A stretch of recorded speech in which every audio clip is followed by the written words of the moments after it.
This is the United Podcast Network.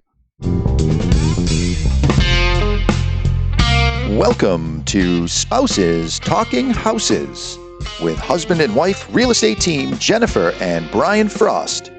Everything you want to know about buying, selling, investing, and owning property. So let's get real about real estate.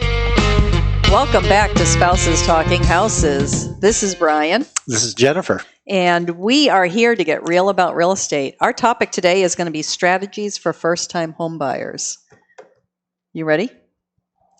Do it. I see you set aside your notes, so you're like all ready to go. I'm ready to go. I got my notes just in case I get off track.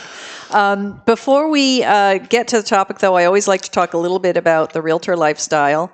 And one of the things that I've been doing is binging the Quirky Dog podcast because I'm going to be a dog mom soon. So nice plug. Exactly. I got to hear a little bit more about, is it Milo and Mia? Maggie and Milo. Maggie and Milo. Yes. Okay. And I'm definitely going to buy some Howie treats. Oh, those are really good. My dogs absolutely love them. Yeah. And you can also get a Coranda bed. I'm thinking about that. I don't know if the puppy will be at the chewing their bed stage when we first get him. You don't have to worry about it. The fabric is hidden inside the rails. Okay. All right. I know this. I voiced the commercials. You voiced the commercials. Okay. So I've got a couple of more things to buy for the dog. So anyway. I'll find out what that is later. It's a dog-proof dog bed. Pretty much. Yeah. It's one of the sponsors on Quirky Dogs. So anyway, so strategies for first-time home buyers. And right now it is a seller's market, which makes it even tougher for first-time home buyers. Extremely tough, yeah. Yeah, inventory is low. There's not a lot of negotiations. There's not a lot of the ability to get the seller to pay your closing costs. But I think the biggest thing is not having a lot of inventory to choose from is putting a lot of pressure on first-time buyers. No doubt about it. Yeah. And So you have to be ready to pounce. You do. But I don't think you want to be impulsive or impatient either. So it's a tough line. Yeah, particularly as a first time. You're already stressed out as a first-time home buyer, and then this just adds to the stress. Yeah. I mean, buying a house is a pretty significant decision, Sure. but there's no doubt that when we work with people who are on their third or fourth house, they're a lot less stressed about it. Yeah, it becomes a lot easier, of course. Yeah, exactly. So my first piece of advice would be to have a team of professionals. Have a good mortgage originator, have a really great realtor, start to line up who your inspectors are going to be, what type of resources you need, and so that you're not just kind of randomly getting information from a bunch of different places. That's what my realtor is going to do for me. Exactly. Yeah. Well, so if I'm working with someone and there's, say, radon in the house, I can immediately give them some resources. Here's where you could do some research. Here's some information on the state website. Here's some people who do remediation. Here's the price ranges that it's going to be. Like, that's the type of stuff that we do. Whatever topic comes up, we can help you out. And if we don't know, we certainly know a lot of people in the industry to be able to network and get that answer for you. Yeah. My second most common piece of advice I give to first-time buyers is to look for grandma's house. A lot of times you're looking to get something affordable, and there are reasons why a house will fall into a more affordable price range. One is size. The other is age and condition. The other is location. And sometimes when we get that age and condition issue, it really needs a contractor to come in and buy it. They're beyond just, hey, handyman special. But first-time buyers feel like, oh, we're young, we're energetic, we want to get some sweat equity, we can do that work. Well, I'd rather they picked out the house that has been well maintained for 30 or so years by the same family. They've taken care of the roof, they've taken care of the heating, they've really kind of pampered everything about the house, but the wallpaper and the carpets, are just dated. Yeah, just dated. So, but a fairly easy fix for someone who's willing to put in the sweat equity. Exactly, and a fairly easy DIY fix too. Sure. You can do all those things in 20 minutes. Yeah, just turn on YouTube. But, if they're looking at something that needs structural work, or, it's just not going to be appropriate for most first-time home buyers. It isn't. Exactly. Especially some of these antiques that are in need of TLC. So, yeah. Yeah, grandma's house, but you want something that was built in the 50s and 60s versus the 1900s. Right. The basements are going to be a big difference there. Yes. Yeah. My personal sweet spot is like the 40s. I just love that you get a little of the craftsman style. And we'll talk about low inventory. Okay, yeah. I can't remember the last time I appraised or looked at a house that was built in the 1940s. In the 40s. All right, so Jen needs to stay on track here in this podcast. Yeah. All right. Well, in the cities, so in Manchester and Concord and Nashville, we'll see that. But certainly in the suburbs, we're not running into it. Exactly. Yeah. So, earlier I mentioned balancing patience with aggressiveness. So, you need to be patient because there's not a lot of homes on the market. And sometimes what is on the market is what's been picked over. I've been running some searches, and I will come up with maybe 10 houses for sale. But in that same parameter, I will look at what's pending, and there will be 40 houses pending. Sure. So there's houses on the market, but they're getting snapped up. And what's left out there is kind of picked over. So I think it's easy to get discouraged or to feel pressured, like, oh my goodness, we have to act fast. Well, yes, you do have to act fast, but it doesn't mean that you... By Monday at 5. Exactly, but it doesn't mean that the first house that you see, the first week that you go out, that you really need to make a decision. You can still get comfortable with the whole thing and wait for some new listings to come on. But then the aggressiveness is if you find that house and you want it, you really do have to swing for the fences. Sure. You have to have a strong offer. You have to write a love letter. Right. Yeah. You have to have good financing terms. Yeah. You got to have all your ducks in a row. All the ducks in a row. And so you can put in that offer by 5 o'clock on Monday. Exactly. A lot of times we're running into those deadlines.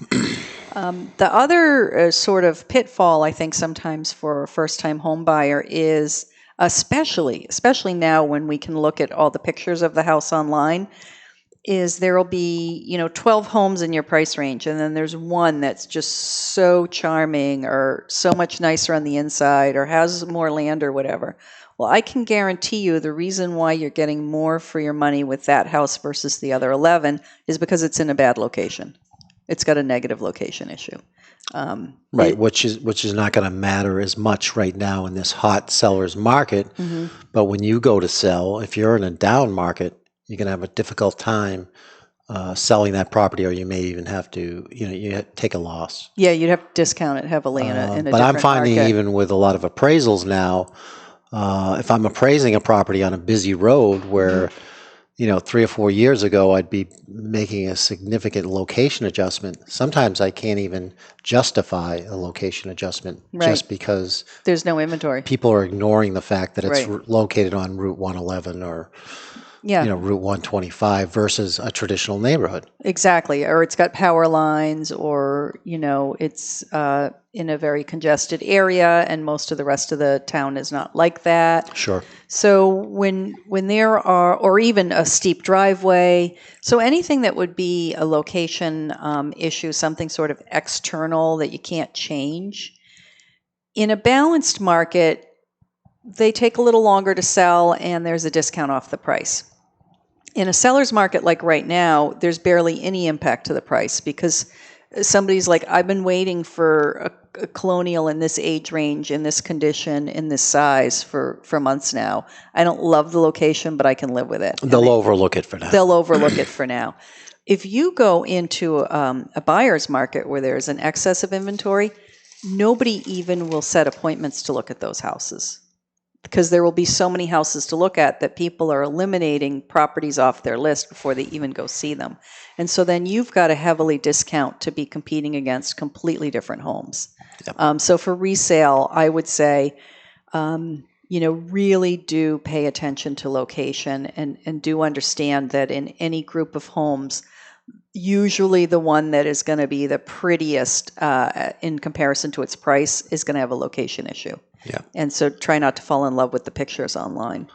And we always suggest to first-time home buyers that maybe they want to drive by the property or the neighborhood. Yeah.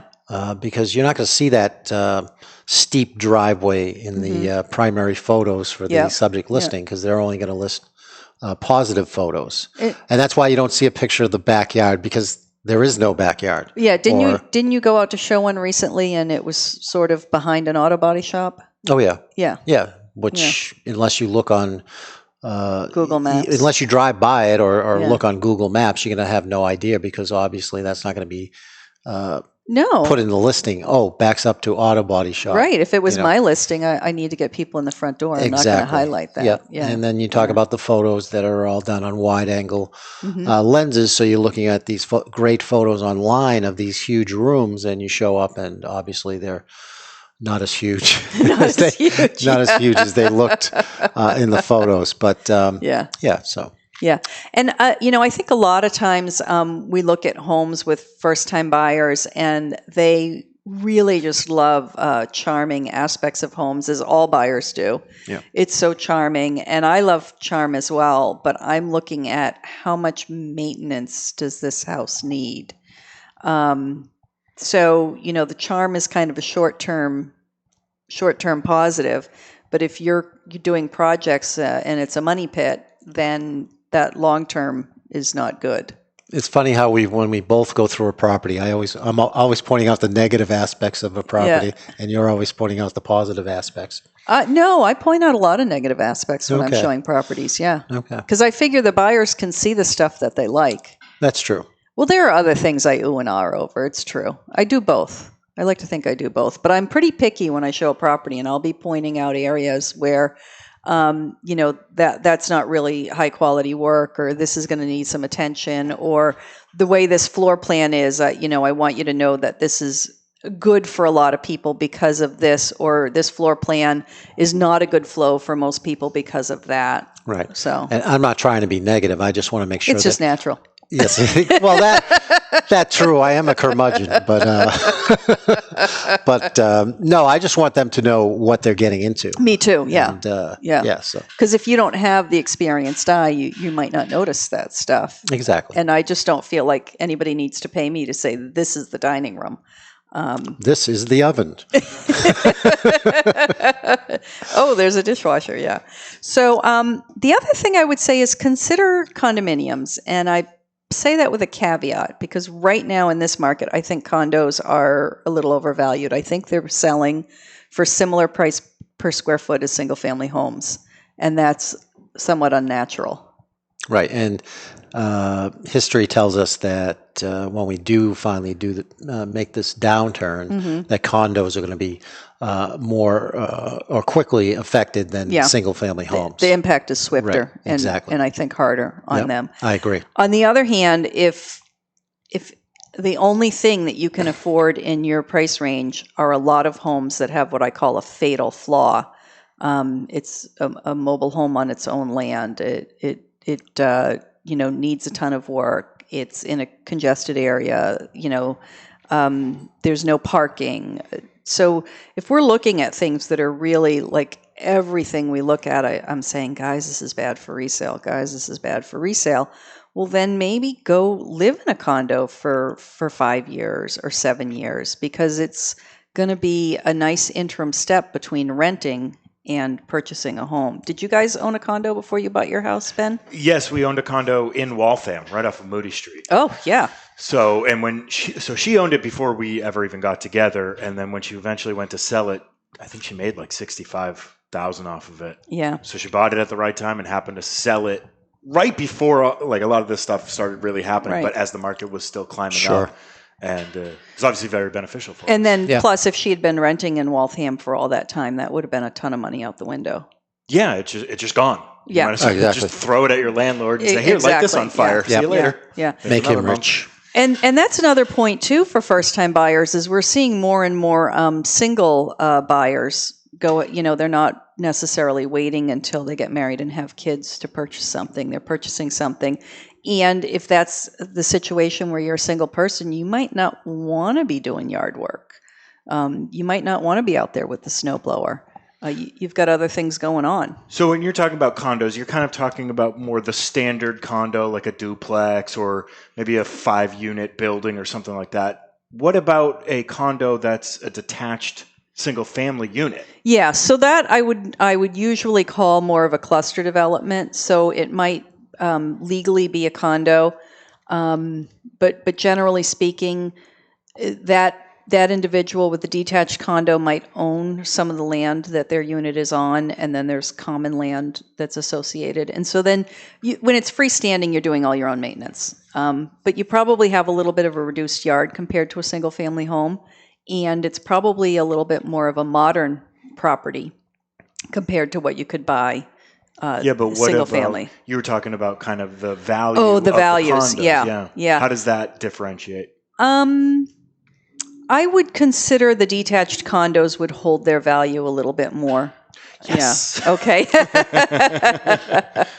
I mean, condo refers to the form of ownership and not necessarily the architecture or how it's all put together. Mm. Yeah.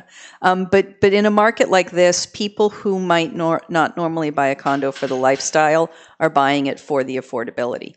And then when there's a lot of inventory, the only people who will be buying condos are the ones who want it for the lifestyle. So you'll have a part of your demand get siphoned away back to single family homes when the market changes. So the other thing I would say is there are no unicorns, and every buyer, whether they're a first time buyer or $1 million custom home buyer, always has a list of, I want this, and I want this, and I want this, and I want this. Well, usually we're not going to nail that 100%. And if you tell me that you want something in Concord on 6 or 7 acres, and it's also on town water and town sewer, I'm going to tell you that's unlikely to exist, never mind be on the market. So there are just some things that don't go together. It's like, do you want acreage or do you want to be on public water and sewer? Because the two of them are not really usually compatible. And so sometimes what will happen with a first-time buyer is that they are so patient that they'll wait a couple of years for the house that doesn't exist.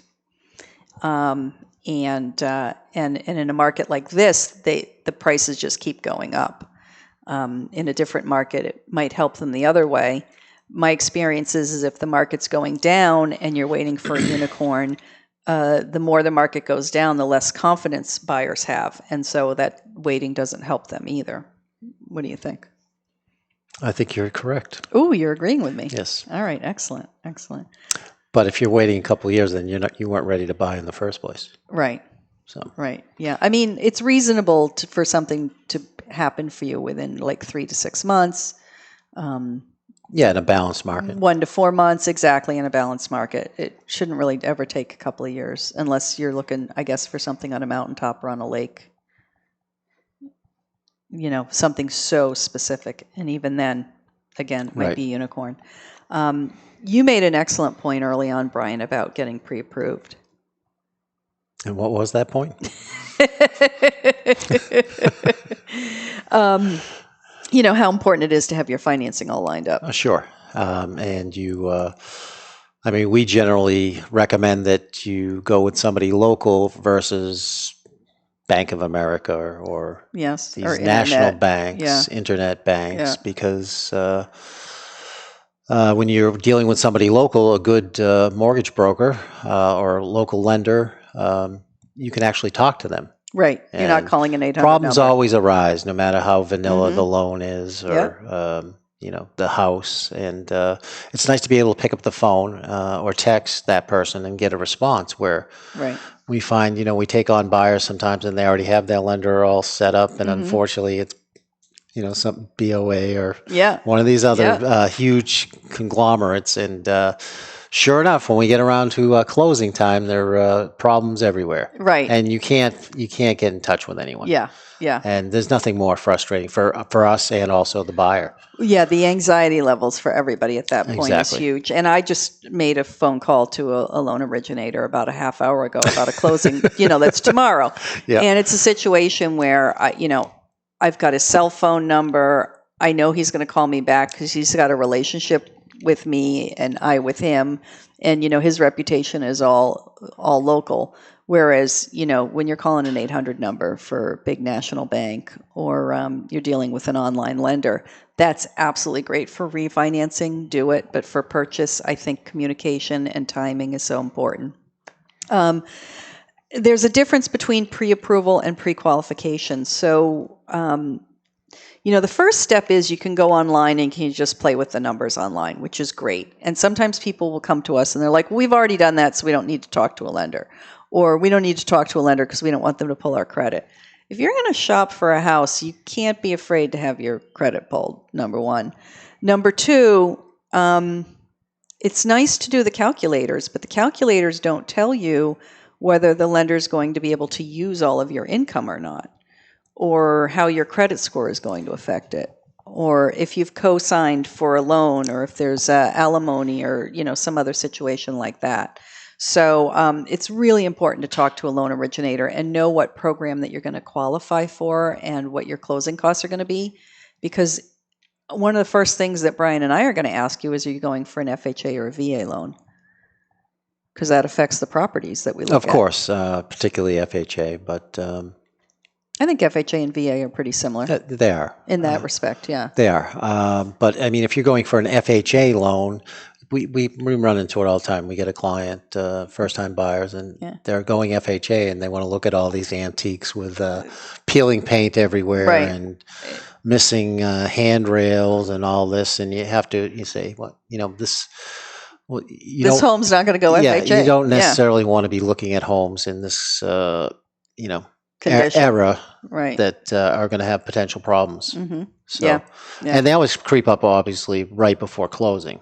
So, literally. Yes, that's the first law of real estate. The problems creep up right before closing. And that's when you earn your money. Exactly. NHHFA, New Hampshire Housing Finance Authority, is a great resource. So they have a cash assistance program for buyers where you can get up to a 4% grant towards your down payment. Now, there's income qualifications, so if you make too much money, you might not be able to take advantage of this. first-time home and buyers. It's specifically for first-time home buyers. Though their definition of first-time home buyers does include that you could have been on the name of named on a deed, but it's been a certain number of years. Okay. Since you've owned property. They also have a 97% conventional loan where you can get reduced private mortgage insurance. Private mortgage insurance is always something that first-time buyers are worried about. They have a rehab program, which I think is in conjunction with FHA because it's 3.5% down, and then you can roll up to $35,000 in repairs into the loan. So if you did fall in love with that house that we told you needed some professional help, and also would not qualify for FHA, you could do a rehab loan and build some equity that way. Really great program they have is a tax credit. And again, this is available to first-time buyers within certain income limits. But you could get a tax credit of up to $2,000 a year for as long as you hold the mortgage on that home, if you take a home buyer course and you work with a participating lender. And they do home buyer courses. So there are other first-time home buyer programs that require some type of home buyer education certificate, and New Hampshire Housing is exactly where you can go to get it, and you can do it online. So Brian is telling me that we're going to wrap up soon. In summary, all right. I've got two other things. Sure. Three things. One is every day that you're thinking about buying and that you're looking at homes and that you're getting ready to close, just be working on strengthening your credit. Improve your credit. Don't let it go backwards. Don't be buying new cars and exactly. Google the 10 commandments of mortgage borrowers, and it'll tell you all the things you don't do. You don't quit your job. You don't co-sign a loan for somebody. Right. You don't go out and take a new... It's fairly obvious, but it happens all the time. You don't shop for appliances and furniture for the new house, and they offer you, you can have 15% off if you get our store credit card today, and so you take out a couple of new credit cards. No, it's going to mess up your mortgage. The other thing is it's very common for first-time buyers to have family help, and that's awesome. So it might be help in the fact that your family is involved in the process and they're helping you give advice and that type of thing. The other thing might be that they're giving some gift money and helping with the down payment. And what are the restrictions on that? And there are really no restrictions as far as how much can be a gift. There needs to be a letter. This is from a mortgage standpoint. There needs to be a letter that says this is a gift and I don't need to be repaid. Okay. So that it's not like, I'm going to borrow $100,000 from the bank and $50,000 from my parents and not put any of my own money in. So the bank would say, well, I need to know that your parents are not going to foreclose on you if you don't, if you don't pay it. So that you need a gift letter. And then also with the gift letter, you need to show that those are, I'm saying parents, whatever family member it is, that those are funds that have been in the account of that person for a couple of months at least. So again, it's not a hidden second mortgage. So there are some requirements about that. And it's not mattress money, exactly. If your family is helping, which is wonderful, and we see this a lot, sometimes when the buyer is still living with the family, I'll see that there might be a push for the parents are trying to get them out, or there might be a pull where they're like, oh no, that house is not good enough because they like having them at home. But it's good in that case to bring those important people, those important advisors into the process. Let them see some of the houses you took off your list and dismissed. Because otherwise, if you just go and say, hey, this is the one, I've rejected 80 houses or I've rejected 12 houses and this is the one. Well, whatever that one is, if it's out of context, your family member is going to go, well, surely you can do better than that.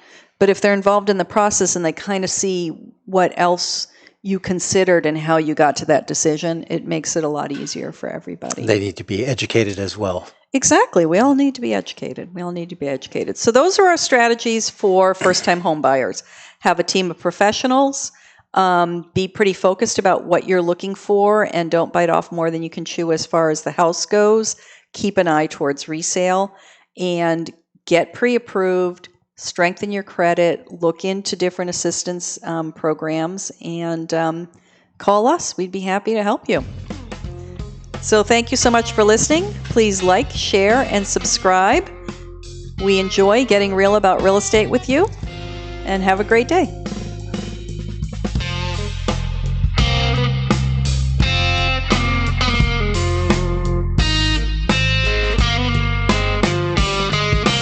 Music courtesy of the Eric Lindbergh Trio.